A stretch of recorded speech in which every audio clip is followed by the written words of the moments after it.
FearScape Media Network, exploring the unknown, one podcast at a time. Support for FearScape Paranormal Podcast is brought to you by Manscaped. Manscaped offers precision-engineered tools for your family jewels. Man, I used to use a regular beard trimmer for taking care of business down below. Oh, dude, I just gave up on it. Yeah, well, after you nick yourself a couple of times, and I'm really sensitive about that area because I really don't know what's going to happen if I cut into something that is a pump full of blood. You know what I'm saying? Well, dude, I'm super excited that we were some of the first people to get to try the Lawnmower 4.0. In fact, Josh, using it right now. Oh, why'd you have to leave the video on? Come on, dude. Smooth as eggs. Seriously, though, man, I love this. I have really, really sensitive skin.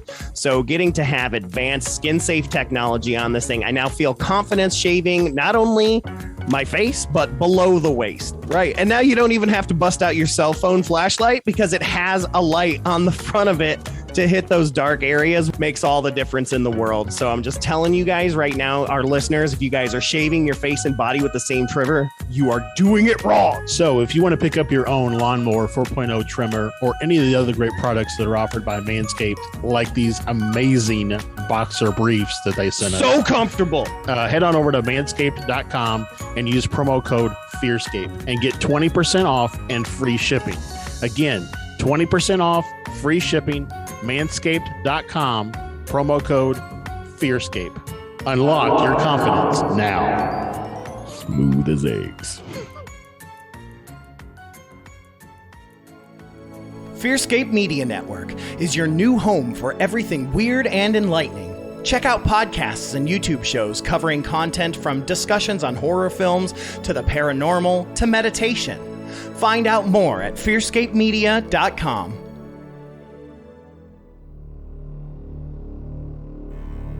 Thank you for tuning in to FearScape Paranormal Podcast. We are on a journey to understand and to discover the phenomena that seems to exist all around the globe. We invite you to join us on this journey into the unknown.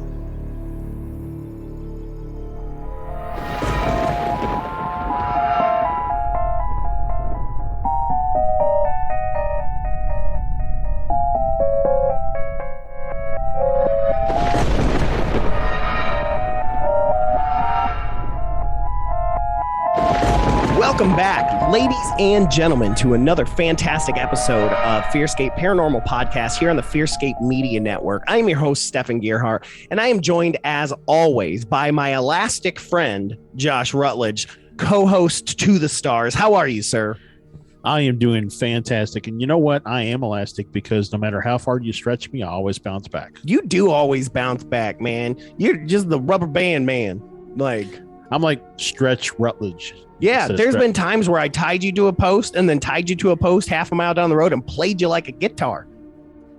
Yeah, well, there's that, you can't, I don't know where I was going with that. But Stretch Armstrong, the guy you can stretch his arms and stuff. Yeah, his arms are strong.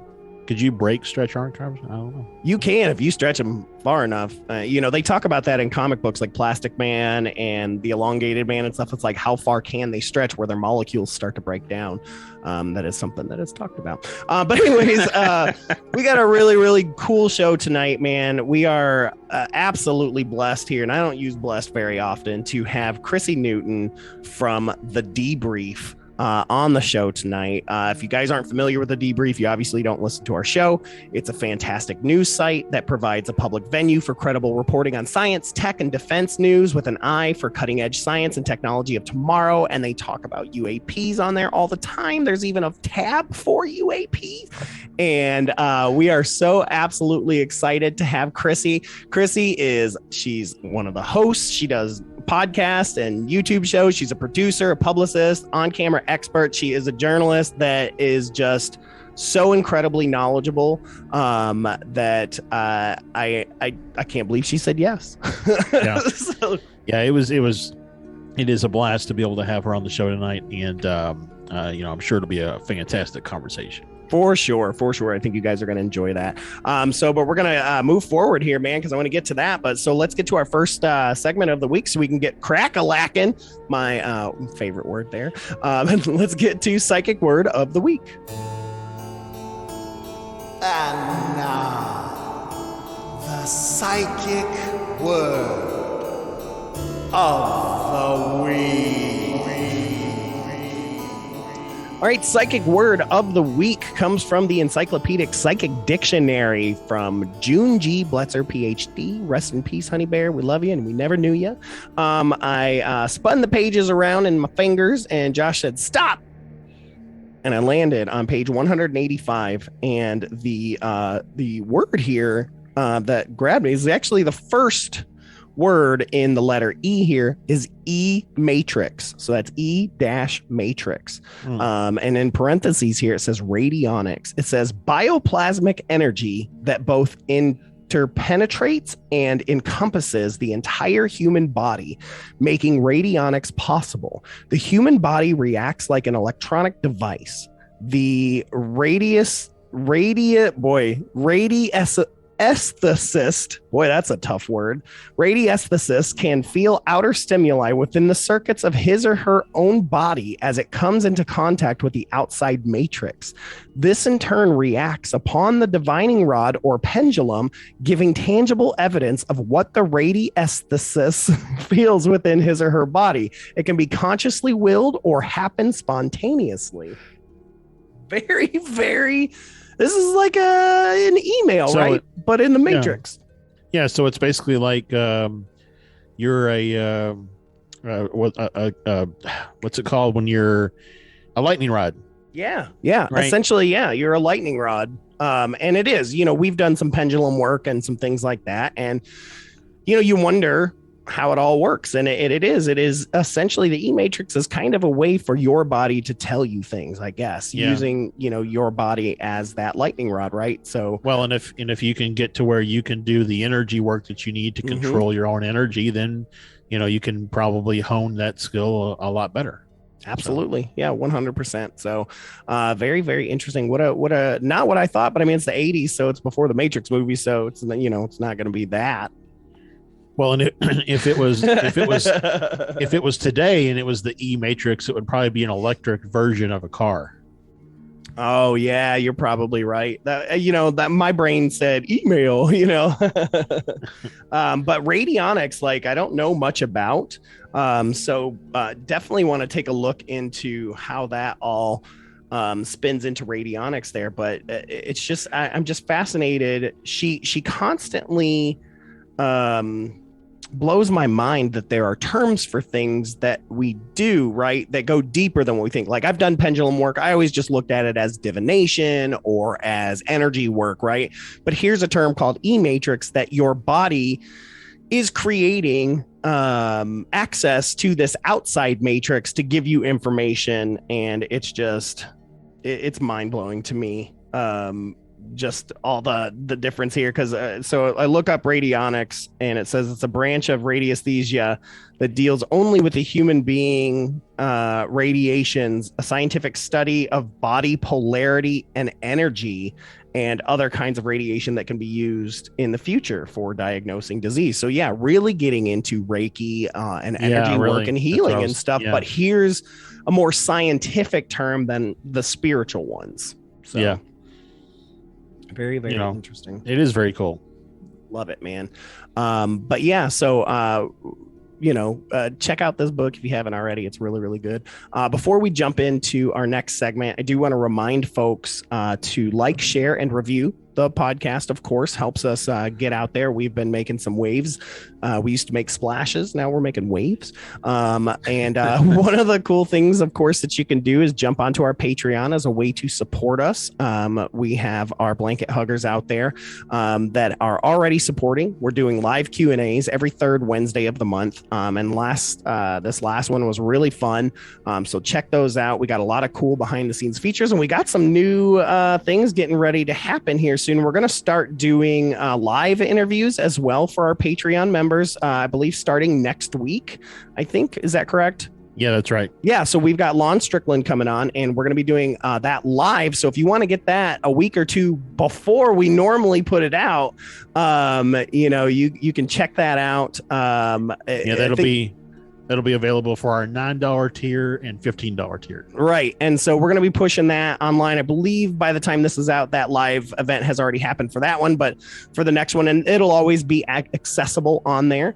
That gets you those ahead of time. There's so much cool stuff. Get on there. Patreon.com/FearScapePod or FearScapePodcast.com/support. And just get on there. We've got a couple tiers and it's a lot of fun. Just wanted to make sure to throw that out there. I also wanted to remind everyone real quick as well to download our podcast network app.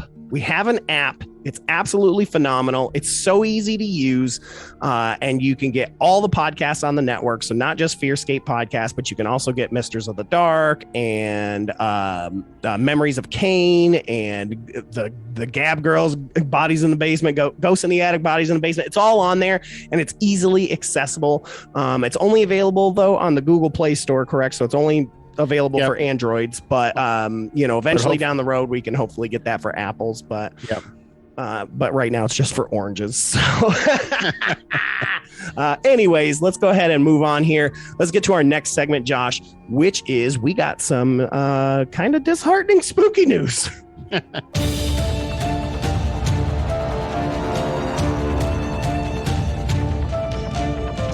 So not as disheartening as that one story I shared that one time, which we will not speak of. We do not talk about the African vampire. So, but this comes from Popular Mechanics, and the disheartening headline says, "The Space Force wants nothing to do with UFOs.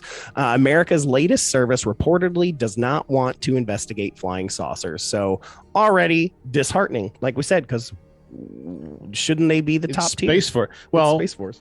But I mean, maybe that's the case because they're not in space. This is true. Well, let's see what the article says here. So it says Space Force is being advanced as the lead service to investigate UFOs on behalf of the Pentagon. It's a role the Space Force is reportedly pushing back on. While the new service is looking to formalize roles and missions, it is reluctant to take on one that is associated with hoax, urban legends, and little green men. The Pentagon is considering tasking the U.S. Space Force with investigating reports of unidentified aerial phenomena, the new team for UFOs, or the new term for UFOs, which we found out not the new term. Anyways, this comes after Deputy Defense Secretary Kathleen Hicks asked the armed services to pick one service to establish, as she quoted, procedures to synchronize collection, reporting, and analysis on the UAP problem set. The U.S. Navy is currently taking the lead on UAP sightings. And Hicks acknowledged that the recent Pentagon UFO report expanded significantly beyond the Secretary of the Navy's purview, implying that another service should take the lead instead. And so the U.S. Space Force... Oh, that's going to be fun editing. The U.S. Space Force, a former official quoted by Politico, says is a logical choice to take on the lead. The Space Force does not have a geographic boundary, and it has access to surveillance technologies that the other services lack. But Space Force leaders are reluctant to take on the task.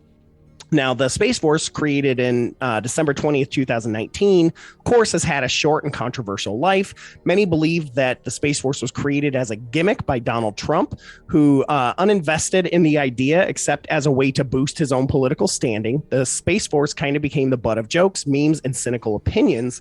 But while adding UAPs to the Space Force mission seems like a natural fit, the service is hesitant to become associated with the world of UFOs.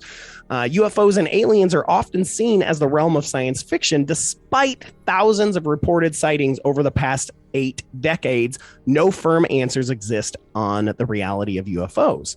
Now, the problem with assigning the Space Force to investigate UAPs is that it implies that UFOs actually come from the domain it is responsible for, space. Sightings of the planet Venus and other space-based phenomena aside, that can be viewed as implicit endorsement, at least to some extent, of the alien origin theory. Now, of course, at the same time, a Gallup poll in 2019 says that the majority of Americans do not actually believe in aliens, saying that 33% of Americans believe UFO sightings are the work of extraterrestrials, while 60% believe that they are caused by human or natural phenomena. And then, of course, 7 were unsure. There's a more compelling case to be made to assign UFOs to the Air Force. Most of the UFOs, with just like we just said, with the exception of landing flying saucers and flying craft that enter and exit the sea, are always seen in the air. After all, UFOs are flying objects and UAPs are aerial phenomena. Neither term includes the word space or anything that implies sightings are of extraterrestrial origin.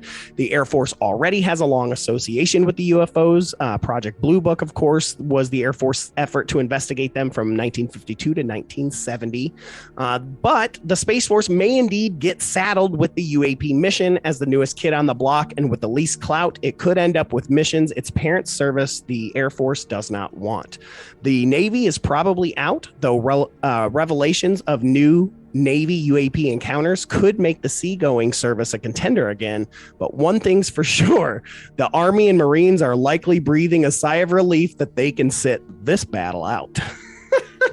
I think they ought to give it to the USGS. Oh, yeah.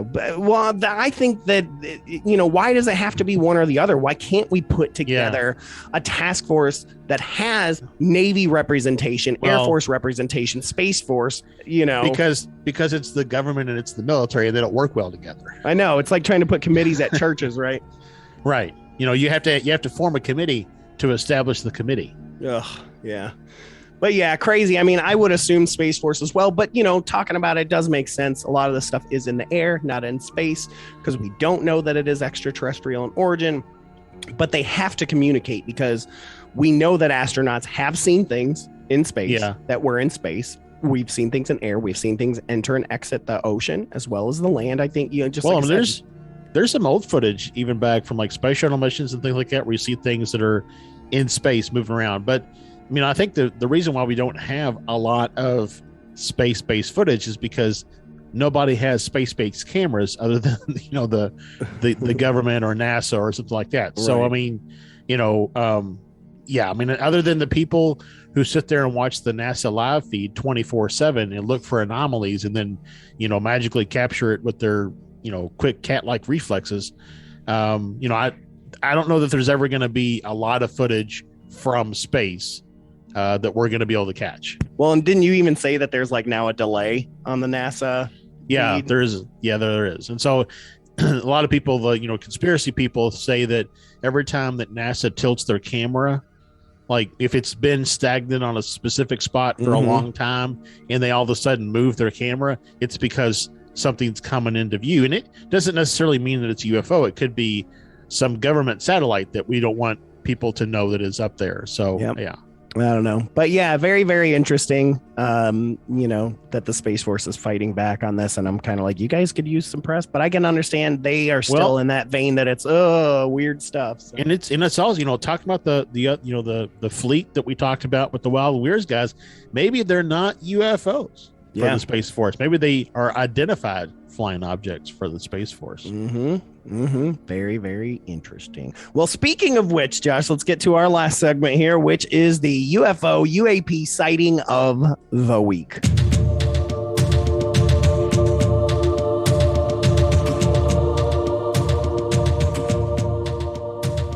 All right, Josh. So each week, if you have not been paying attention, each week we find a UAP or UFO sighting that has been documented out there, usually on NewFork or MUFON or one of those organizations' sites. And what do we got this week, Josh, and where's it coming from? Yep. So this week we're getting it from NewFork. I really need to go and find a site like NewFork that exists outside of the United States. I'm sure that there's someone out there that has one for Europe sightings or something. Oh, I guarantee it. But anyway, so this one comes from NewFork, and this occurred on April 17th of this year at around 3 o'clock in the afternoon. I was bird watching. As I was looking up at the sky, I noticed something circle-shaped, the color of aluminum foil in the sky. At first, I thought it was a plane. Then I realized it looked around, and the sun making the colors stand out, it was just staying, floating. I didn't take my eyes off of it for about 20 minutes. Then it just shot straight up. I know what I saw wasn't a plane.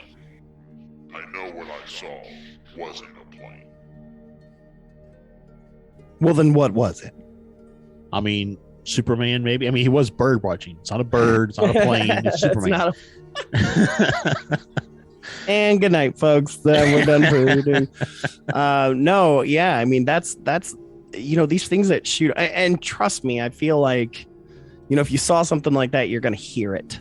You know what I mean? And I lived in Florida for a while, and I saw, I lived in Orlando. And so, I mean, we could see quite a bit from Cape Canaveral. I mean, we would see rockets go up all the time with satellites and stuff like that. And they move slow. Like, even though technically it's moving really, really, really fast, it's slow, like the way it looks. So when you see something shooting straight up into the sky like that, it's moving fast. Like, well, in the fact that it stayed in pretty much the same location and hovered basically for 20 minutes and then shot straight up. I mean, things can, depending on your perspective to whatever it is, can look like it's standing still. If it's moving at you, right? If it's moving towards you, it can look like it's standing still for a long time.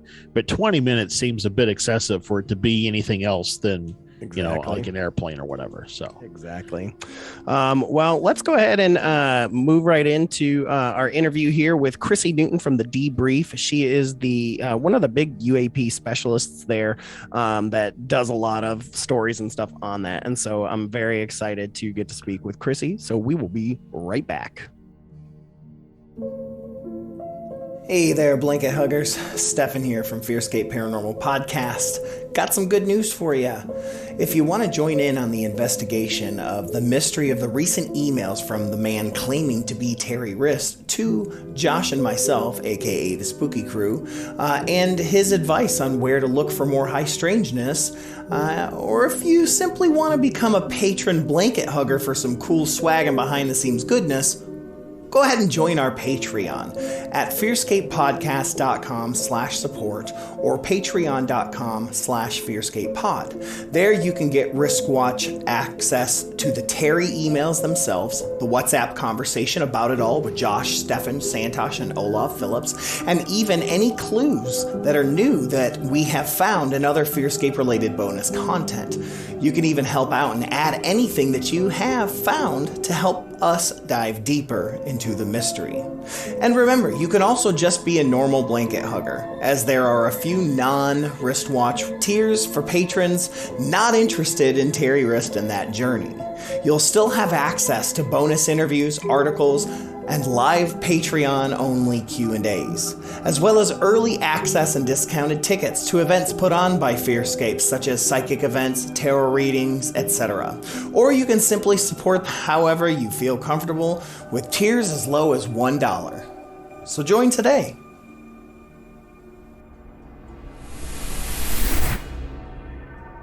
And thank you guys so much for sticking around. We love you guys so much. As promised, we have Chrissy Newton from the Debrief in the house. Thank you so much, Chrissy, for joining Josh and myself, the Spooky Crew, here tonight. How are you? I'm good. Good to see you guys. Yeah, I mean, I was amazed when I reached out to see about having somebody on the show. That I got yourself lined up. And I mean, we were talking about it before the show. It's just the community that we have and how we all just kind of want to help each other out and help kind of spread the word and spread the message of, these things are real and let's talk about them. And, here they come. They're coming for us. Right. Can't deny it now. It's real. Right. It's real. The Pentagon has confirmed it's real. Yeah. Yeah, the Pentagon and just, pop culture is really getting behind. Yeah. I think what it did was it Chris Mellon just tweeted the other day, was talking about how now they did a thing where they're saying even more so now, ever since the Pentagon release and all of that, are people saying that they believe, people are coming out of the I guess the UFO closet, so to speak, and saying, yeah, I always kind of believed it. Now it's kind of cool to say so. I did. I always did. Yeah, there's a lot of people that believe now, and I think a lot of people have. Like, the ridicule was so bad. Yeah, that was something for me. Like, before working with the Debrief, I would talk about UFOs and people know that I liked it, but I would never be able to use my job in public relations and that skill set. Now I can use it, but before I would have been blacklisted from the media. So, or they would just been like, who's that nutty PR person? Right. I mean, we were talking about, they had a UFO stuff on Sunday morning, the Sunday morning show, which is one of my favorite, was that CBS, right? Is it CBS Sunday morning? Yep. You're been watching that since I was a kid. And, and here's a whole segment on there on 60 Minutes, and like my dad's opened up to talk about stuff now because he's like, well, I guess if it's on Sunday morning, we're okay. Right. Well, and it's okay. My dad's retired Air Force. Gotta be real then. Oh, and he, and he'll talk about it now that he wouldn't before. Before we would bring it up, and he would just kind of like, oh, look, a tree, and just totally right. Shove it off. But now he's like, oh yeah, the guys are flying overseas. They'd spot that stuff all the time coming out of the ocean and report it. Like, well, where was this 10 years ago, Dad? Yeah, like, come on, Dad. There's lots of people like, TV shows too. Like, I'm based out of Toronto, so we're seeing a lot of different morning shows. We're slow to the pickup on certain news stories, and especially in the UFO topic, but we're getting there. But outside of it, I'm like, there's, they still bring in the X-Files music, and I'm not a fan of that. Oh, I know. I think we've got another 10 years of that. So I was funny. I sent this to the Debrief. We have this Debrief chat, a company chat that we're all part of, all the writers and the whole team. So I sent one night that was like this clip, and I said to MJ Banias and like Tim McMillan and like Micah Hanks. So it was like, and anybody from the team, I'm like, don't ever, I said, and if I do, please like remind me that I'm a horrible publicist then if I do this, and put you on one of these shows, because it was like a Fox morning show, no offense Fox, but they were like, Steve, did you see something in the sky? And they're like, look, and he's out there and he's like, I did, and it's early morning, Stephanie, and I'm like, oh God, and then like the X music comes in, and I'm like, I'm like, come on, guys. I'm like, come on, like, we're way past that now. I'm like, whoever produced that segment, I'm like, please don't ever do that again. So I just told them, I was like, they probably pulled it on the mothballs. It was probably the same segment they did back in the 90s. Right after the Phoenix Lights. Yeah. What did you see today? I don't know, but people in Phoenix saw lights. Right.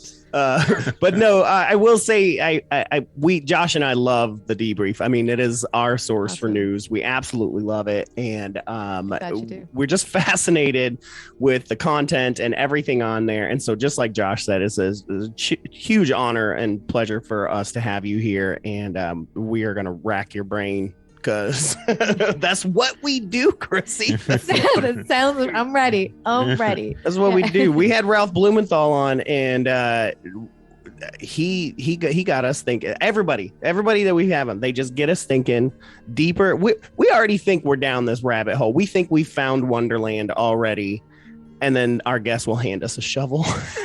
We're just like, okay, let's go deeper.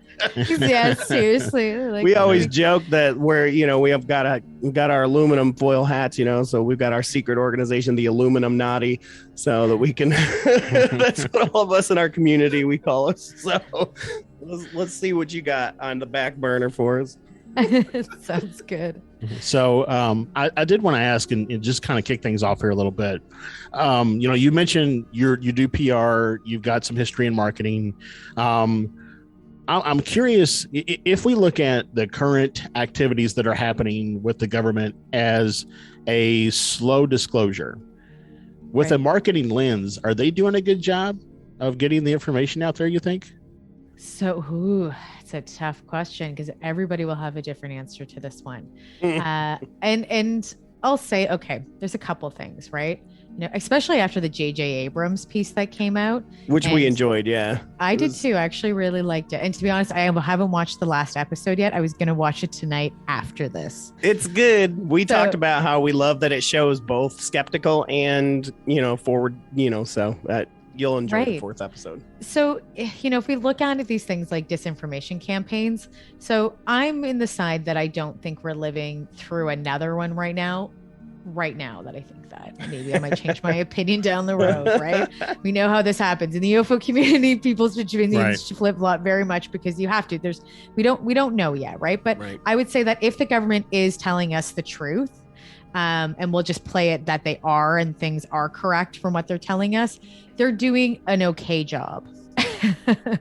I don't think they're doing an amazing job. Susan Go, who is the communications director there, has had a lot of flack coming down her side about the way that she's been communicating with the press and with people in general, investigative journalists, just you name it, and disseminating information. It hasn't been that good. And she's been there for like over 20 years. She's been there for a very long time in the DOD.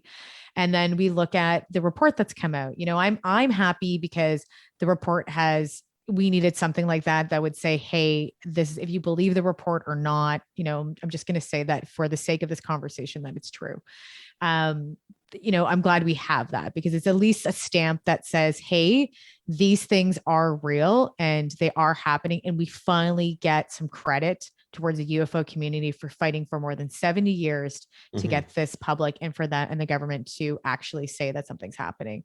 So for that side, I think we're doing a really great job. Outside of it, they need to do a better job communicating with press. But the challenge is that when you're working with journalists, you have 70 years of information, right? And so right now they're obviously going to skirt away from that. But I think at some point they're never really going to talk to it. They're only going to talk to 2017. But when that happens, you leave a massive gap for a lot of people asking questions and ridicule and all these other things that happen around the government. And so if they don't address it or speak to it, then you get all this disinformation campaigns, cover-ups, all these other things. And that's what creates a lot of confusion in the community and just in general and trust within the government.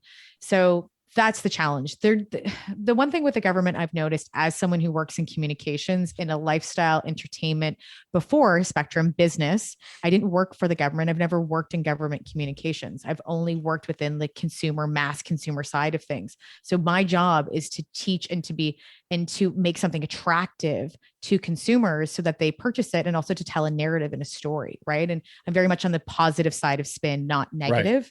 And so for that side of me understanding that and being able to promote something or put something like publicize something, we try to do the best we can by communicating the best we can. Yeah. What I see is that the government's not doing that great of a job. And maybe there's a tactic why they do that. I do not know. But from what I see is from my profession, they could be doing way better, way, way better. Well, and something that we've talked about is have they outsourced disclosure?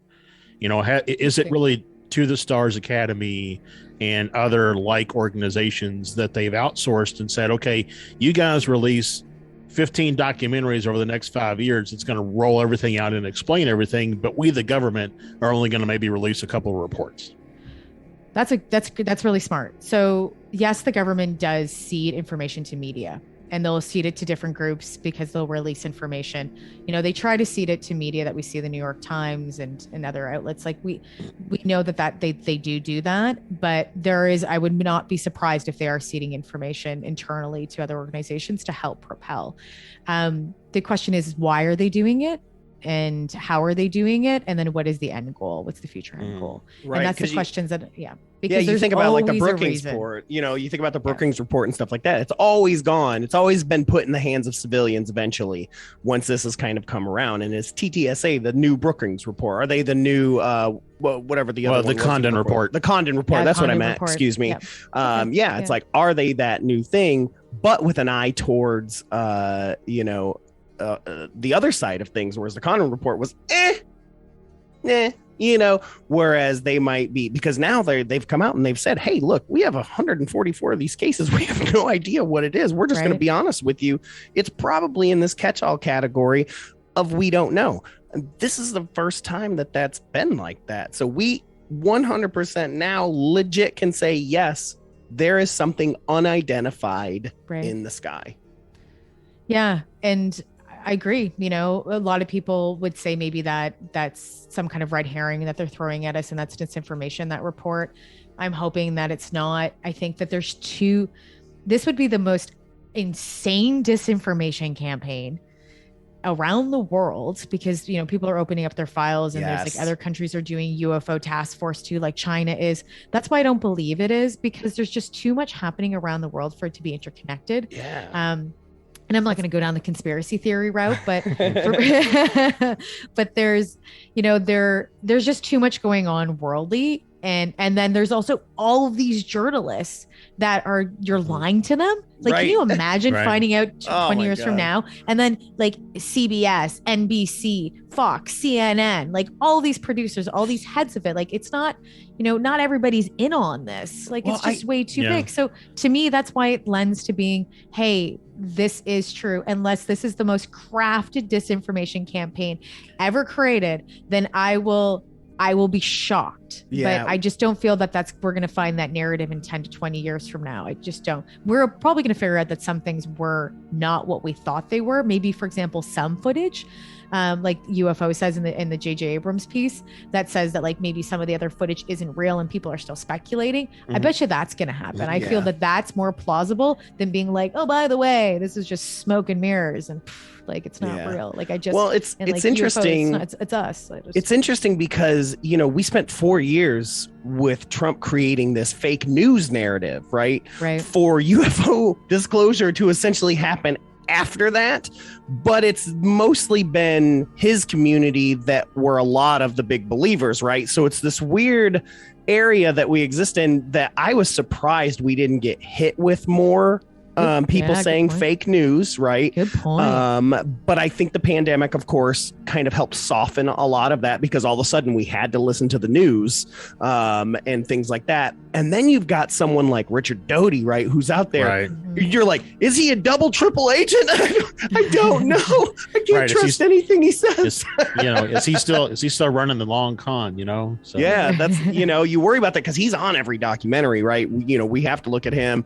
But then you have to question it at the same time. That was his whole thing, was disinformation. And now you're like, well, is he disinforming us now? Because he'll even say, yeah, it's possible. That sounds like something they do. And I'm like, and I would say, I'm going to say that there's probably some disinformation happening, but I don't think it's on everything is disinformation. Sure. Well, that's part of disinformation, right? 100% it is. It's like, it's gaslighting to its finest, it's horrible. So I bet you there are pieces, but it might be from evidence that we thought were UFOs and they're not. And Mick West is probably cheering right now, being like, the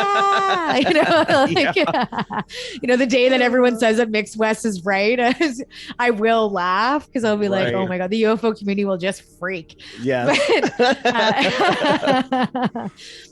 But besides that, I'm like, there is. And I'm open to that. I'm open to, I did an interview with Leslie Kane and asked her, I said, not disinformation, but, that possibly this is foreign adversaries and that it's both and that we're only one or the other. And I see that in the UFO community.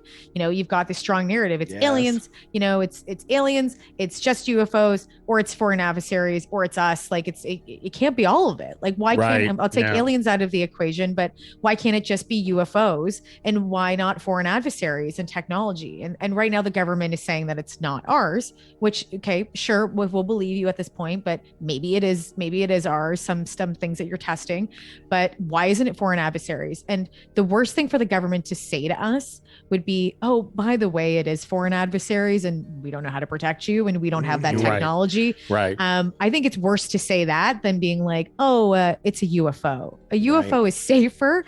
And then here's the other kicker, right? It is. It's a safer place to play. But because you're not saying, oh, by the way, we're not that up to date as an intelligence community and everybody else is. But the one thing, though, it could be both. And that's even scarier when it's both, because you're like, by the way, it's foreign adversaries and we don't know what they're doing and we don't have that technology. And it's UFOs. Right. And at this point, we can't even protect you because we don't know what they are. And they're hanging around military bases. Yep. Or that opposite, turning on and off.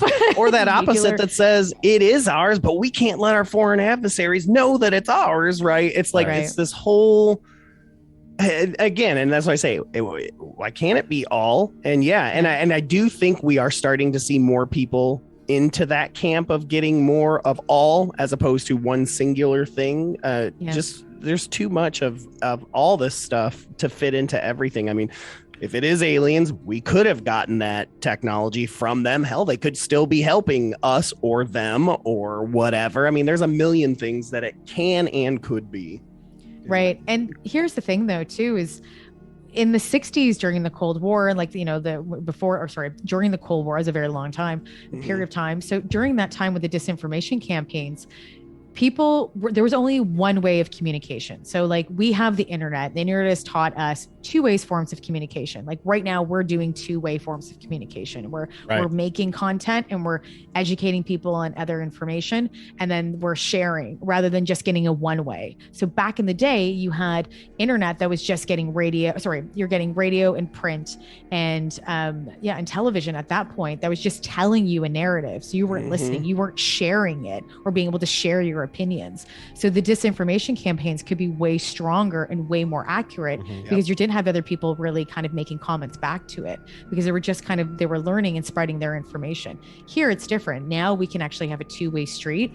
So you have to be, if you're going to make a disinformation campaign, you need to be very smart and you have to understand two-way streets of communication because people create now and they share and we're actually having these conversations. And it's never had before. Exactly. Well, yeah. And look at the Snyder Cut. That's what I'm talking about. The Snyder Cut. It's a perfect example of how effective that two-way commentary now is. Yeah. And it's important that we have it because it makes people think outside the box, and it also questions. Like we're actually questioning the government now, or just in general questioning things because you always have to. I never believe. I'm not saying I don't believe everybody, but when it comes to certain information, I need to research it myself and go through facts and be able to look at it and have an open mind as well. But we need to be able to have that and have these conversations because it makes people think. Yeah. Well, and really, I think for a disinformation campaign to be effective in today's media, you would have to have several disinformation agents spread throughout the population, throughout the community, if you will, going on shows like this or CNN or Fox News and sharing their disinformation details. And, to pull that level off, to your point, I just think would be very difficult to actually orchestrate and keep up with what everybody's saying. And I mean, it would be a production in itself. So, yeah. Well, it's funny. People think at the Debrief that we work for the CIA. That's some rumors that have gone around. And I was like, really, guys? I'm like, I'm a woman who lives in Toronto and does a podcast and does PR with UFOs with a group of amazing investigative journalists because we love the topic. I am not part of the CIA. And it's just... I don't know where people and sometimes this is the other thing, we fuel our own disinformation campaigns in our own community. We love it. And so we feed it and people create more and they build off more. Also, people lie about experiences. We are our own breeding ground for disinformation campaigns for the government. If they really wanted to, they would just leak something in when we might just push it ourselves, unfortunately. Well, and what's scary is finding the scary part was finding how Congress didn't even know about ATIP, right? And so I wanted to be in those conversations where they were like, wait, we legit had ATIP? How did we, just that whole black budget is insane to me, and how much who we think are our leaders don't know stuff, and we've always said, there's a more than likely, presidents aren't even made aware of things sometimes. Well, I mean, right. It makes sense though. Sorry, go on. Well, I was just going to say, in that whole, that whole coming out of ATIP and the whole black budgets and the black projects and stuff. Does that give any credence to, totally going to blank on his name, in Nevada? He worked at Area 51. He came Bob forward. Lazar. There you go. Does that give any credence to Bob Lazar's claims? You know what? So it depends on the narrative you believe. If you believe in the disinformation campaign narrative that was strong and Roswell didn't exist, and that and all of that didn't happen, and they didn't, you might not believe in Bob Lazar. Maybe you would. It's all. Well, and that's what I'm saying about there's so many narratives. They don't even know, so they can be 100% honest and say, no, look, Area 51 is not real. Bob Lazar never worked there because they didn't know. You know what I mean? It's like here, the senator from Nevada may have never been told or knew this. So when he's telling you, he is legit telling you the truth because he didn't even know that it existed, right? So Plausible deniability. And he probably thinks I should know, and therefore if I don't, it's not real. Yeah, it's a very solid point. And then you can't say you're lying, and a disinformation campaign just happens by itself because you're just propelling. You're like, why? That's not true. That's a lie. You're like, no, I know, because I know to be true, and I'm an honest person, so I'm going to tell you the truth. Well, I just know if I was Rubio, it's just because it's ignorance, right? Yeah, if I was Marco Rubio or any of those guys, I'd be like, I am questioning everything from here on out. And oh yeah. Well, I bet you everybody is now. Oh, like I wonder what the questions are in the Pentagon and everywhere else, where they're like, so what's the UFO topic today? Or right. And also the other point for people that have never actually even thought of UFOs and now are like, hold on, like this is true. Like I'm surrounded by so many people that believe in UFOs in this community that I'm not really always surrounded by people that don't all the time because I'm so embedded in here. So I get a lot of people that want to know more questions, and they ask me, or they send me tweets, or they send me DMs and stuff. So I'm happy to talk to them about it, but I haven't got anybody that still doesn't believe. If anything, they're just coming around to it, and they're like, this is crazy. And you're like, yeah, it is. That's why I like Harry Reid so much. There's 75 years more information. That's why I like Harry Reid so much, because now he's so smug. He's just like, told you. That's why I like him in the UFO, the J.J. Abrams one, because I mean he's even dressed like a pimp. He's just like, it's so true. I told you. It's so true. He's I love it. All those years he was the weirdo, and now he's just like, yeah. Yeah, it's like, it's my time. It's my time. Yeah. I'm glad he's still alive, that he gets his moments. Sipping his tea, like that Kermit meme, you know?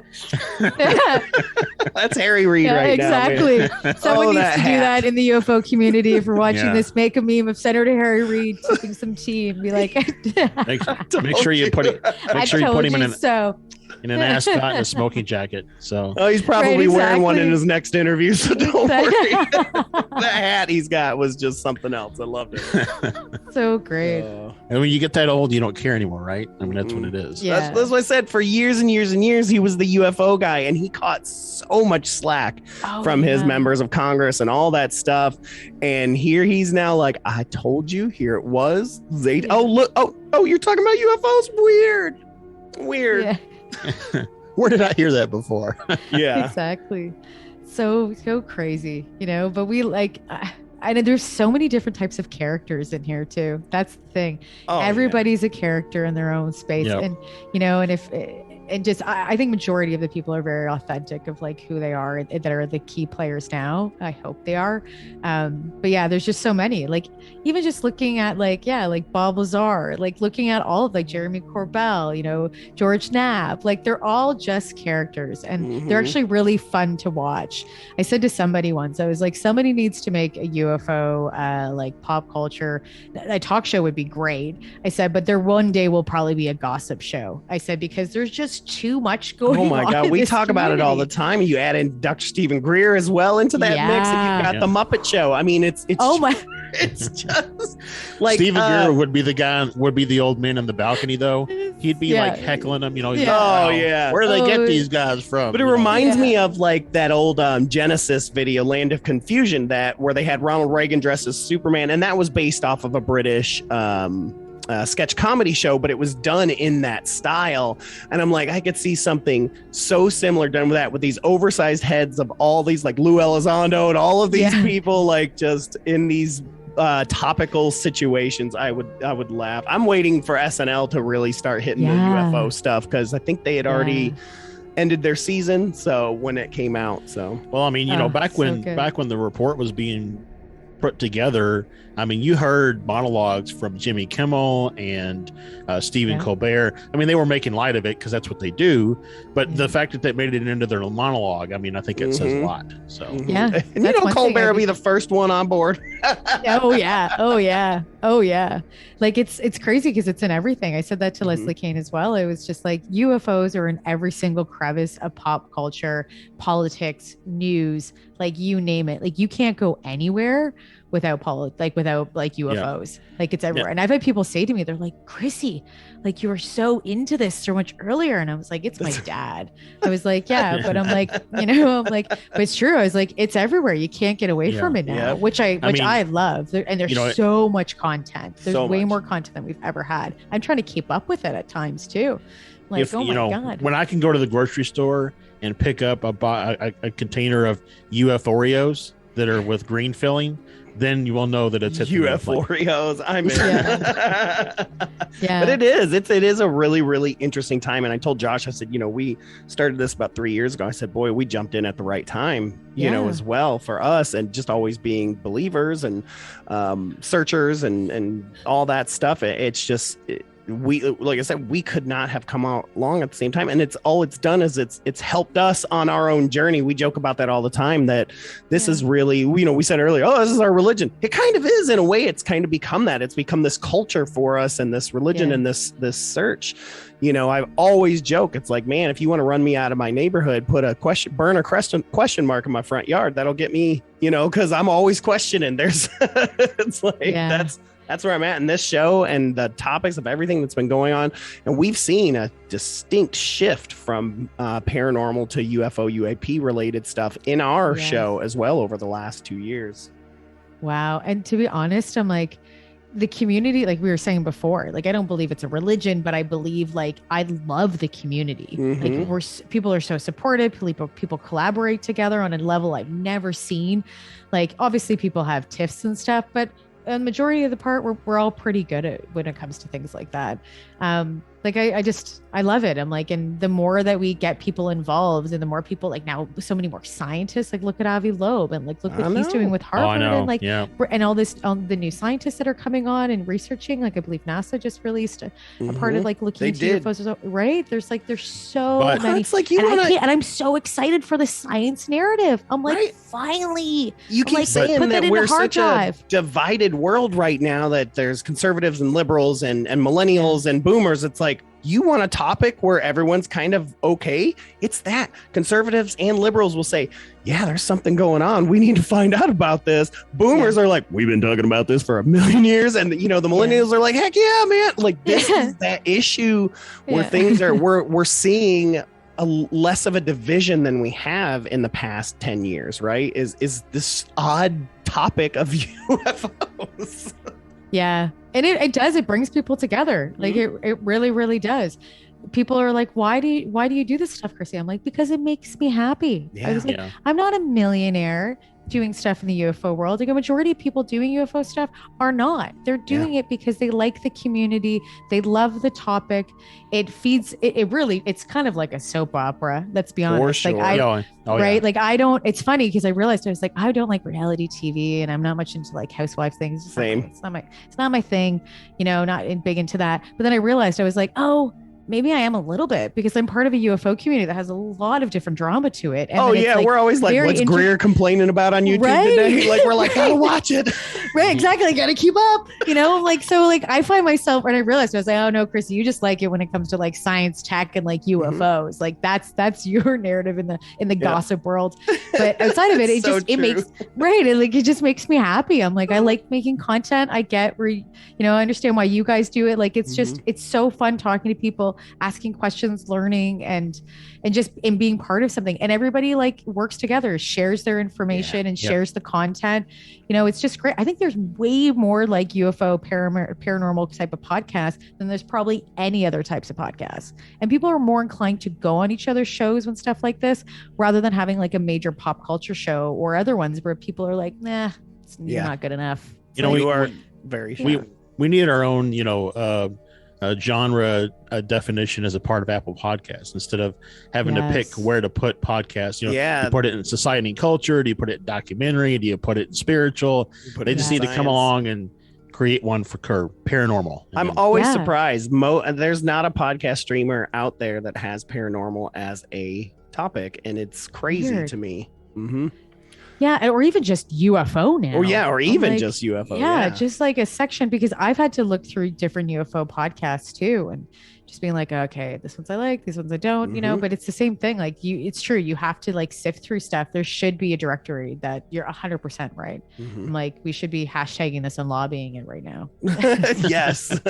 Marco Rubio, put this on the docket. Yeah. What was it? It was, what's Elon Musk's wife's name? What's her name again? I forget. Musk. Mrs. Musk. I forget. She did the same thing. There was something called ethereal music, and it's like 80s kind of like synth pop rock. Oh, I know what it is. Right. I love like ethereal music, and I never knew. And yeah, it's really great. And so she lobbied for Spotify to create an ethereal like section. Wow. Yeah, and she got it. So I'm like, okay. I'm like, well, she can do that. Well, she is Elon Musk's wife, but I'm like, we should be able to. That's something we could do with UFO Twitter, is like demand. Yeah.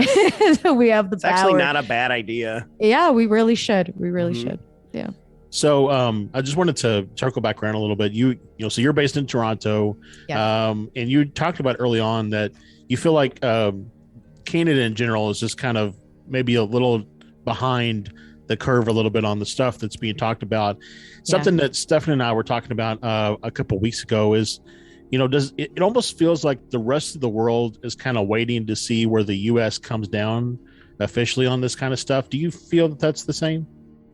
Canada is an interesting place when it comes to UFOs. We've had our own UFO experiences, like Falcon Lake and like multiple other, we even have it on our Toonie. Like we have two, I believe we have two. Don't quote me, but I know we have one for sure. But I believe we have two Toonies that have UFO crashes. So it's on our bloody money, but we just put like, oh, let's not talk about it. So right now there are people within the government that are interested in UFOs, and we know that, but they're not doing anything about it. They have declared that they're not really going to, like, they document it, but they don't really go down any other roads. That's what they tell us. When it comes to the media side, it took 2 weeks. We broke stories about UFOs and confirming some coverage from the Pentagon. It took 2 weeks for Canada to pick up our news. And I'm and they're on my media list. There are some fascinating UFO stories from Canada too. I'm like, it blows my mind. But I think Josh is right. I think everyone is kind of waiting to kind of see, because, it's like, you look at the U.S. as your big brother. It's like, I got a lot of cool stuff, but my brother's going to make fun of me about it all the time. But if he says it, all of a sudden it's okay. Right. It's like, and it's irritating, but it's kind of how it goes. Even in my family, that's the way it's like. If my brother's all of a sudden okay with something, all of a sudden the whole family's like, oh yeah, this is super cool. Like, here's my. Well, and we saw a recent article coming out of Australia that was kind of a similar type thing, where it's like Australia's looking into it, but they're kind of hesitant almost, to really go, full bore all the way in. Yeah, their morning shows pick it up. I see that, but I don't know about the government side of things. They're probably still a little more, they're probably waiting as well. But the U.S. side is all UFO. Like, it really is. It's fantastic. So, yeah, it is. It's really great. It's fun to play in this space too. But yeah, I love that, we are seeing, like you said earlier, other countries. I mean, recently Japan came out talking about their stuff. You're seeing even the UK, like their Air Force is releasing all of their old files publicly. It's insane. It's a crazy time. Some of these just countries around the world, and I think we're going to see more and more. And I think some of the more interesting ones are going to be these smaller countries, right? True. Because right now it's already been, the U.S. has been like the number one UFO sighter country, if you look at MUFON and things like that. But I'm like, I would not be surprised if the more and more this comes out and other countries start coming out, we start seeing, oh no, we've had a lot more reported. We just never let them out. South America. So many in South America. Like, I would love to see from Mexico and downward. Right. Well, that hits really Ancient Astronaut, right? It's like that's where the OG gods were. Right. So I'd love to see, because there's so many people with Brazil, you name it, like a lot of places in South America that have, and it's embedded into their folklore as well. Yeah. So like same with like Mexican culture, like it's everywhere. So I'd be curious with Spanish cultures to see what they have as documented. And I believe that Peru does have a system that does document, and I think they like their Air Force does as well, but I forget his name. There is somebody in Peru, and we did end up speaking to him a while ago, and I forget his name. I'm sorry, but he did start a committee that does document this stuff. So it's happening, and I believe it is attached to the Air Force at some point, or he was. Yeah, but they're doing it. It just it's in a smaller form. It's maybe not, it's a little bit different than us, but at least they're doing it. And that's kind of what matters. Machu Picchu's a landing pad, so right. I mean, that's where all the Nazca lines are, just direction points. I mean, that's it's like park over here, guys. Right. Well, like there's just all the other countries. Like I'd be really curious because I like the UFO task force in China that's been developed now. Like I would like to know like all of the Asian cultures, what their UFO conversations are, because we don't hear that as much. I was in a Clubhouse group and someone was from China, and they said they were talking about this folklore and all these like UFO sightings. And I'm like, hold on. And I was like, I haven't heard these stories before. And I sent him a note and was like, you need to DM me all of this. Yeah. Because I'm super curious about any form of like Chinese, anywhere within that side of the planet of what's happened there, because we don't hear it as much. Well, there's a lot of people that think the Chinese dragons, which were elongated, could have been cigar shaped, right? UFOs that maybe they saw and they thought of them as just these dragons in the sky flying as well. I mean, there's so much. You really start looking at old folklore and turning it with that eye. There was a few weeks back, I was actually seeing a lot on Instagram and Twitter, various videos of sightings coming out of Japan. And I don't think China, but definitely out of Japan and South Korea. And I'm, the problem for me is that everything on Instagram or Twitter nowadays, I find it's really hard for me to look at it and say that's probably real or maybe that's a fake. I mean, because there's so much fake stuff out there.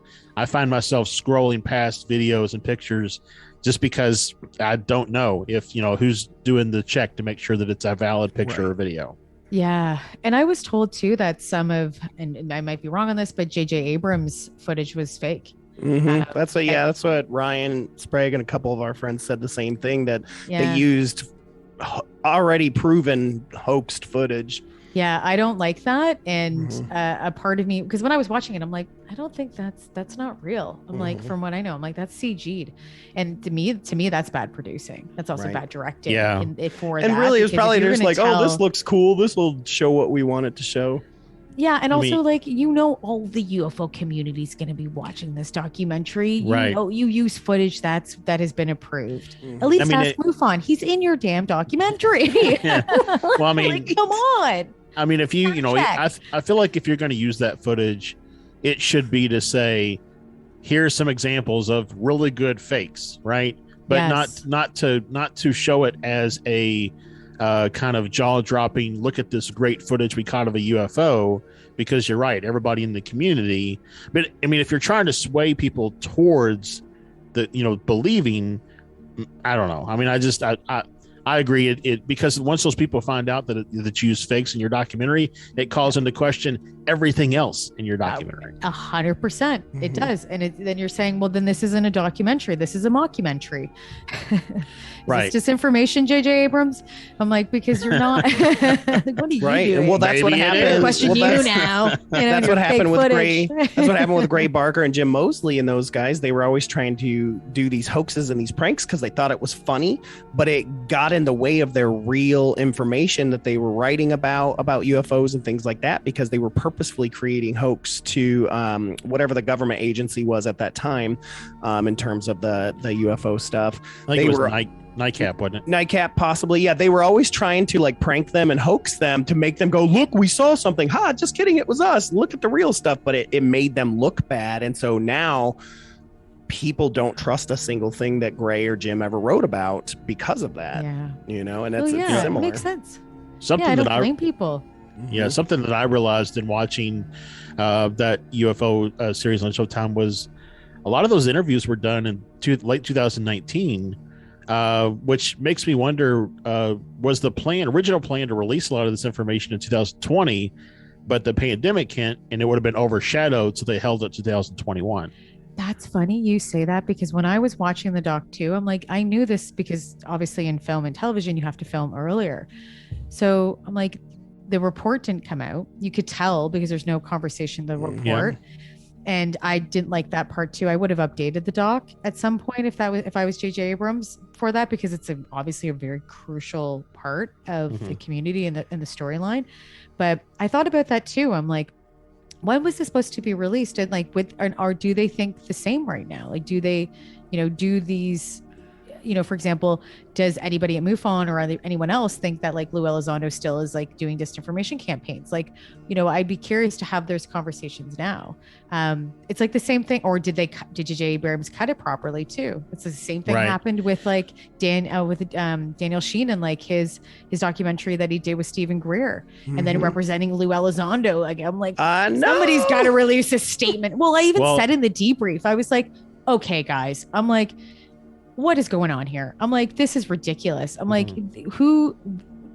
why wasn't it? And it took a long time for him to release the statement. And I'm glad he did, because I'm like, why would Lou even pick him up if he thought that he was to believe his story? Yeah. And so I know that they cleared it up a little bit. And at one point I'm going to be having an interview with Lou Elizondo. So I'm going to talk to him about that immensely, because for me, it's very important to me in PR, because I'm like, what happened there? Like, well, because even Greer's, we talked about the reality TV when he was, doing his YouTube lives, where he was just like, well, we're just letting you know. I mean, she's basically a little bit, he's just being a fact checker for us, like, is essentially how he kind of references, like, yeah, he's kind of our mole with Lou, he's just making sure that Lou's saying the truth. And I'm like, I don't know, that's so weird. And then, you've got Greer's doc that just came out, the crowdsourced one. It was supposed to come out like the day of the release of the documents, and he postponed it like 2 weeks because I think the documents didn't say what he thought they were going to say. And so I think he had to re-edit how he was going, because the documentary was a little bit different than I thought it was going to be.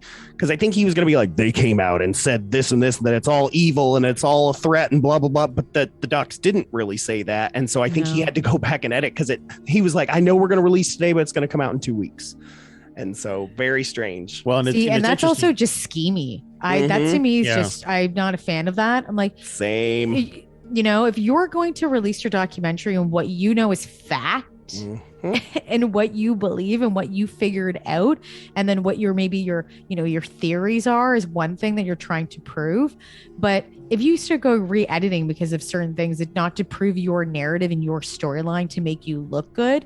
Nah. Yeah, he's very much become a hey, look at me, and he's lost his old narrative for sure. You know what I find really interesting about Greer and his stuff, though, is that what you never really hear is anybody who goes out with Greer to do his CE5 stuff.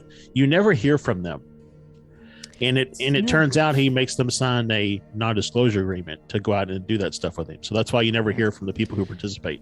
Yeah, I have an issue with anybody who takes money from people. And I want to ask Stephen Greer, I'd love to interview him and be like, how much people have spent their life savings on these experiences, and you've just taken their money and they've never experienced we've said before. he's become a cult leader. I mean, I still like a lot of what he does and things like that, but he has become a cult leader, and he does a lot of those things out here in Arizona, and I see them all the time. And it's like the cheapest ticket just to eat dinner with the man is $1,000.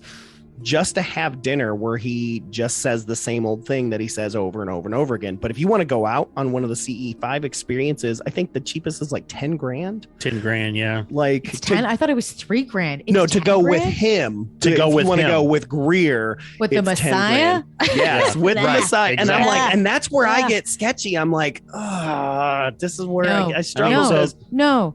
Nobody else in this community, and it's okay to make money in this community, but if you're telling people, I'm going to show you aliens and UFOs and spend this money and come my way because this is the right way, I've got a huge problem with that. And nobody knows what the heck is going on. Anybody who claims they do is obviously lying. And so that's what I leave it at that. If somebody's like, it's like, no, I'm like, you don't, nobody knows, nobody knows. Even if people are having experiences on a high levels, if it's true or not, or with experience, like, they don't even know.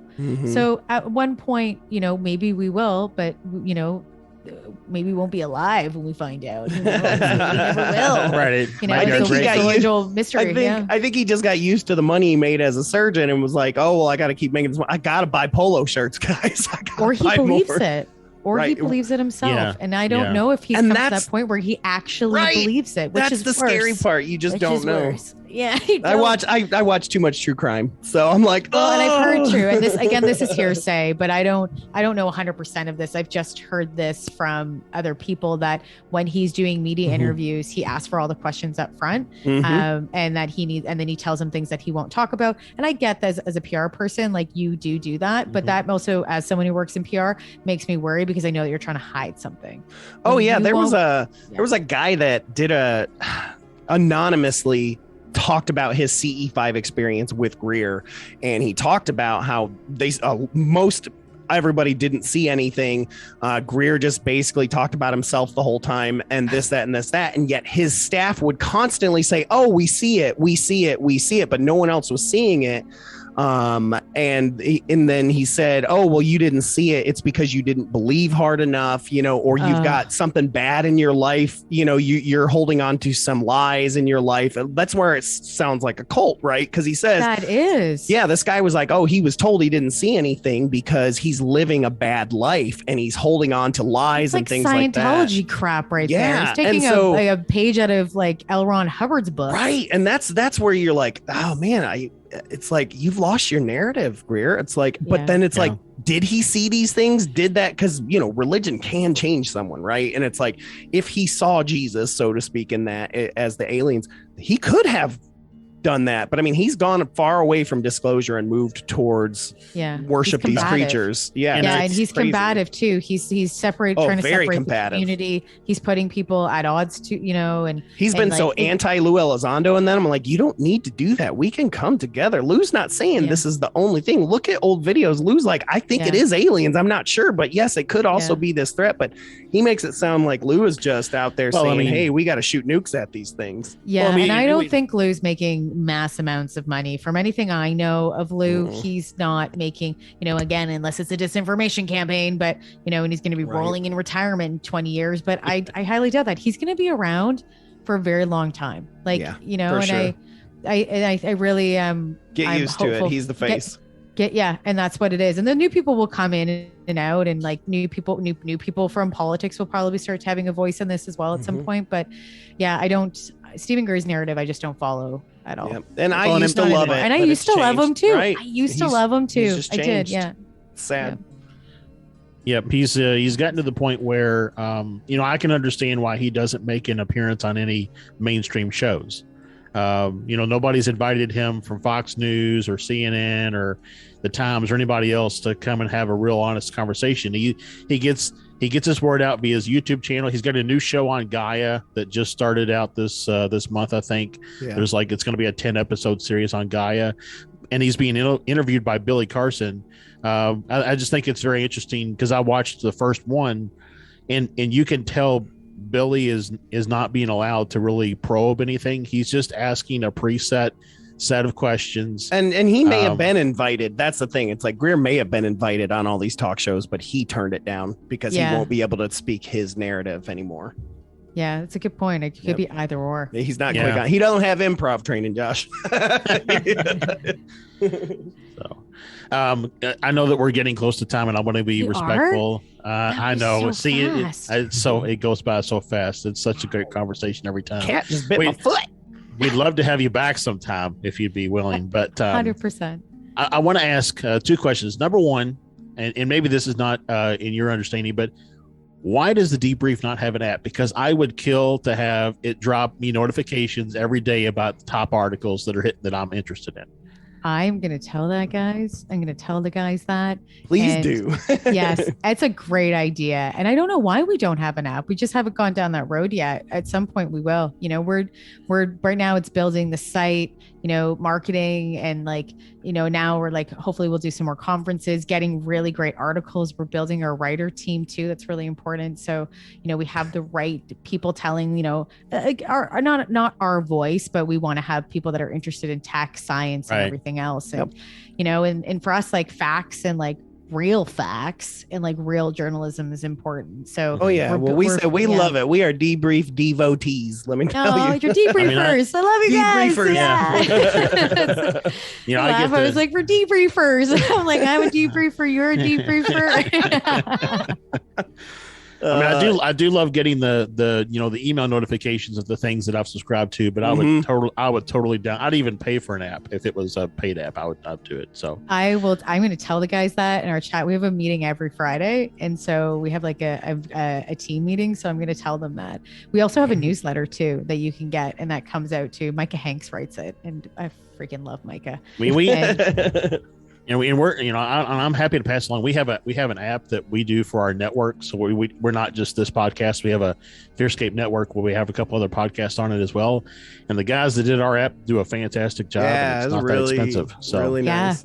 Honestly, if you could send me an email to that, because I'll send it to the guys and say, hey, we need to this. And it honestly, that's a really good marketing recommendation, because we need to have it. We just, right now we're it's obviously we're focusing on the site and development, but that's next. That's like next year, that's like next phase as we grow and grow and grow. And hopefully we do. We don't want to go anywhere. We want to stick around. Oh, you will. I mean, we push you guys all the time. So we're always share your articles all the time. So thank you. I'm glad you guys. It's so funny. I always hear other sides where people people have certain opinions on some journalists, because they feel strongly in certain ways about certain articles. So when I hear that people love or like follow it and love what we're doing, it just makes me happy, because again, like you have people that think we're part of the CIA, and I'm like, we're not. Like we're just trying to do good journalism and really great work. So we usually kind of wrap things up with two questions. The first one is we've talked a lot about UAPs and UFOs. And so we usually ask, how do you feel about cryptids and ghosts and stuff, kind of the other sides of the paranormal? Since we've talked about this, what are your viewpoints on the other side of the paranormal? That's a great question. So cryptids, like I think I don't follow it as like Bigfoot and all of them. I don't follow as much. I jump into some clubhouses with Bigfoot that I'm known of, because they're like, hey, UFO chick. I'm like, hey guys, we're all kind of in similar worlds at times. Yep. So it's like, share some UFO facts, and they're like, share some Bigfoot. We'll share some Bigfoot information. So it's nice. So I jump in and out of the communities. I don't know as much about it. It's not that I'm not interested in it. I'm just so wrapped into the UFO community, but I find it interesting. And I do learn a little bit more, but I don't know enough about it. The ghost side of stuff too, I find something has to be going on, and I have no idea what it is. We've had, obviously there's been multiple people having like multiple experiences. So my thoughts to anything paranormal, the UFO world I'm going to say it's mainstream and it's not paranormal anymore. I think that it's past that now, thankfully. But that means it's going to open up the doors for all the other fringe topics. And I'm excited about that, because it opens up the doors for like the ghost topic. It opens the doors for multiple other different topics. It was someone else did. I think it was I forget his name now. Geez, I think Jeremy. On UAPX. What's Jeremy's last name? Jeez. He was just like, no one's talking about spontaneous combustion anymore. He's like, they were in the early 80s. And I started laughing, and I'm like, it's true. I'm like, no, but it's not happening anymore. So I know. So like any of those things that are mysteries, that's what excites me about the UFO world, because it will open up the doors for all of those, where now we can tell scientists now that they're looking at UFOs. We're like, hey, we read from this book all the time, the Encyclopedic Psychic Dictionary that I got from a psychic lady that passed away. She left it to me. That's crazy. It's written in the 80s, but we come across these old, because like psychic stuff was such a huge thing in the 80s, telekinesis, all that stuff. Huge. And we hit these terms all the time. We're like, what is this? And then you look back, you can find all these articles from the 80s and things like, it's fascinating. What's it called again? Did we see? The Encyclopedic Psychic Dictionary by June G. Blitzer. It's fantastic. Cool. We read a word from it every week. We just kind of bibliomancy it out and we go, okay. We pick something every week, but it's fascinating. That's cool. And it hits everything. Yeah, and I love those topics too. Like I like the pseudoscience stuff too. Like even though I'm very much in like our communities for science and stuff, and we do talk about the debrief, but I do like pseudoscience. I find that I like it all. I like it all. And I'm a huge sci-fi fan too. I'm like, so anything that we can prove, I just want science one day to go turn its scope and look at it and be like, okay, now we're going to focus on this topic and we're going to try and prove it. Because to me, that's important, because obviously there's been multiple people have different experiences, and people need answers. Let's be honest. Well, and we talk about it quite a bit. The what's the phrase? The magic of yesterday is the science of today, and the magic of today is the science of tomorrow.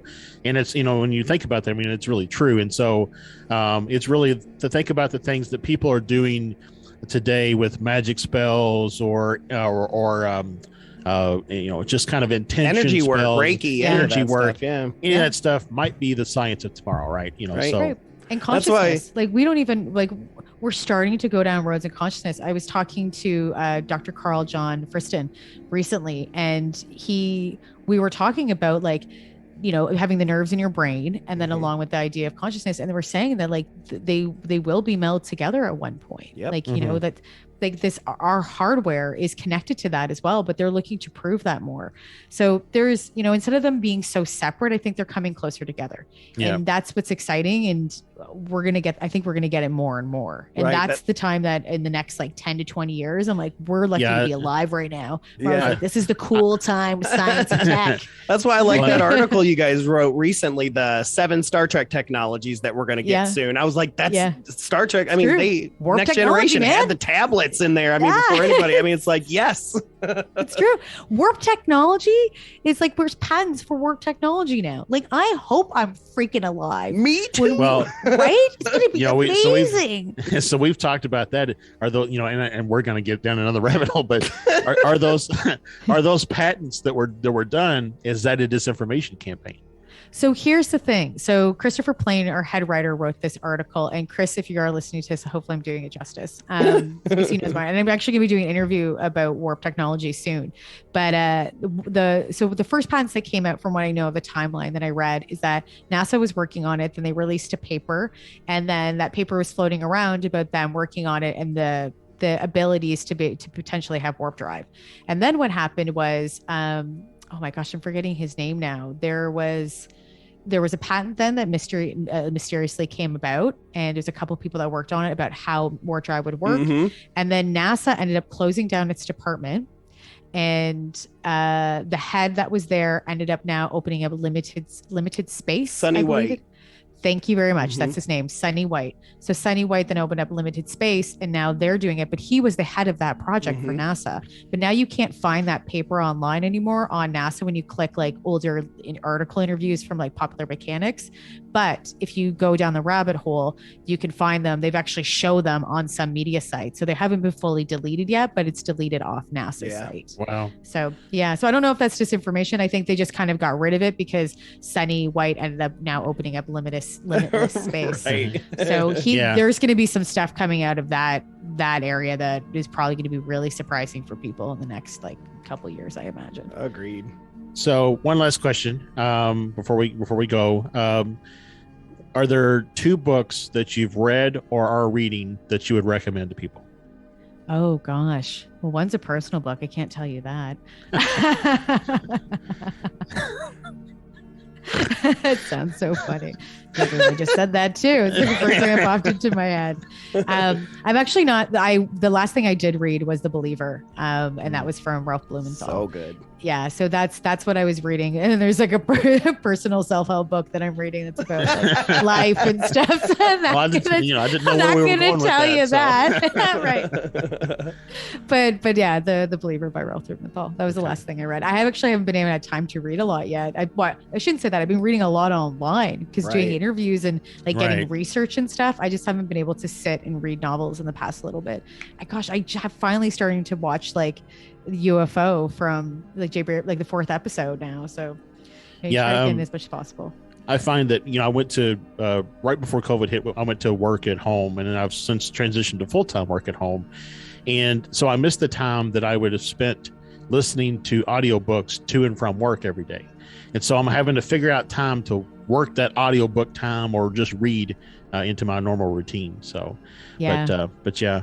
So the debrief, the debrief.com, is that, I can't remember if it's a .com. Yeah, the debrief.org. We couldn't get the .com because somebody owned it, and so we're trying to get it. So we that's why, because people are that. like, "Why are you .org? You're not an organization." I'm like, I know. I'm like, it's because somebody took our name. Well, it's. I always thought that you had to be a nonprofit to have a .org, but you don't. No, you don't. So. You just buy it. Yeah. Yeah. So we will be one day, we'll be a .com at some point when we can buy it. So. And if anybody wanted to find anything else about what you have going on, where can they find you? Yep. They could go to my Instagram and Twitter. I'm at Miss VOCAB, MISSVCOAB. So I was going to spell that wrong for a second. And then I also have a show on the Debrief YouTube channel too. It's called The Debrief. Don't confuse us with the Christian group that is there that has a debrief. We are the Science and Tech and Defense YouTube channel. And I have a show called Rebelliously Curious with Chrissy Newton. So you can check that out. And that comes out every 2 weeks, every other Friday. There we go. Absolutely. We are, like we said, we are big fans of not only the Debrief, but you. And we thank you so much for just giving us your time. Like I said, we could have probably just kept jibber jabbing for about 3 more hours. So you guys are fabulous. We could have hit a whole hour on self-help, I think. So next time I'll show the book. I'm one of those. I read like 10 books. I'll open my book. I'll read the piece out of the book and be like, this is today's Stephen Greer. If you're listening, you're okay. Right. Well, thank you so much, Chrissy. And just like Josh said, you are welcome here anytime. And if you ever need anything, we will do what we can, because we are about pushing this narrative, of just making sure people know facts. So that's important. Same here, guys. Ditto. Same thing. Thank you so much. Thank you, Chrissy, so much. Just what an experience, just hanging out with you for a while. And we always say it, but good Lord, we could just talk forever. Yeah. I mean, it was a fantastic conversation. I really, and just like you said, it's so fun to be able to talk to other folks about this stuff, and it's fascinating. And love to see that the Canucks are up there talking about it too, man. Who I'd like to ask about is the Canadian astronaut that did all those YouTube videos that was on the space station for a long time. Mike, I can't think of what his name is. Is this the guy that has the twin that stayed on Earth so they could study the differences? I'm not sure, but he had a mustache. He kind of looked like the Micro Machines guy. He was great. He played guitar and all kinds of stuff. He was so great, and he was a Canadian astronaut. I wish I could think of his name offhand, but Mike, I'd love to have him on the show. I bet you he saw some cool stuff, but he's just fantastic. He really kind of helped. He did like Facebook Lives and YouTube Lives all the time and created video content just to show kids about what it was like to be in space. It was really, really cool.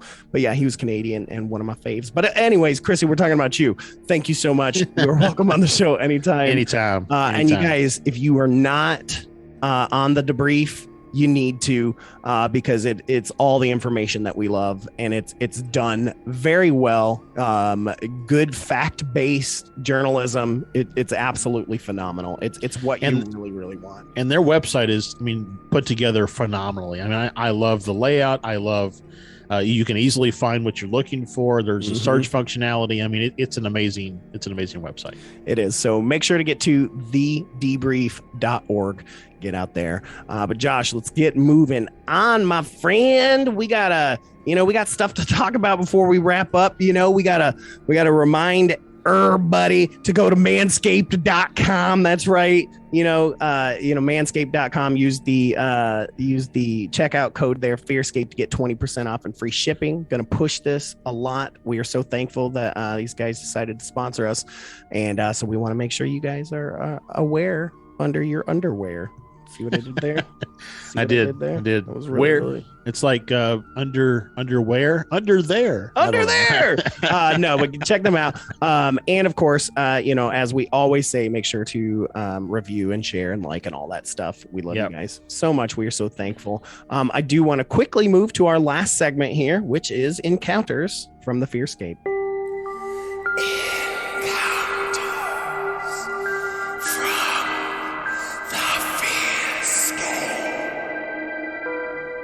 So we've got a repeat customer here on Encounters from the FearScape. One of my favorite posters on the FearScape Media fan group page on not on YouTube, on Facebook, is Becky Winterfox. She posts the most amazing stuff, and I know some of this stuff is really, really scary for her, some of the stories that she shares, so I don't mean to make light of it if that's the way it's being taken, but your stories are fantastic, and this recent one that she sent in is just another great one. So I wanted to do that. Becky comes from Florida, and this is her story. I'm a travel nurse, and currently I'm in San Diego, California. I've always had activity that surrounds me. It doesn't bother me, but at times it can be very inconvenient and annoying. So in my hotel about a week ago, I was trying to fall asleep after a double shift, and as I reached for my pillow that's half under my left arm, just to slide it over a bit, it was ripped out from underneath me and tossed to the side of the bed. So this did not go over well with me, considering my typical sleep is only about 4 hours a day since I work nights. Several times now, including the last 2 days, I've awakened with the television on. It's not programmable, and I do not watch it, so there's no reason for it to be on when I fall asleep. The volume is never up, it's just on. So tonight when I got back to my room after my shift, the damn thing was on again. It's never been on when I've been gone that I'm aware of. Now, needless to say, I had a word with whomever is here about wasting energy that they aren't paying for. Granted, I don't get a day off very often, as I generally work 7 days a week while I'm on contract, so I'll admit getting my attention can be difficult at times, especially being used to having activity around me. But I also don't believe in waste, while I do believe in being polite. So we had a discussion about waiting until I have a day off, which is not until the 31st. My last day off was August 1st, and I said, we'll talk then. Until then, I know that they are here, and I do validate their presence, and I talk to them, but remind them that a real conversation is gonna have to wait because of the work that I do and the fact that I need my rest.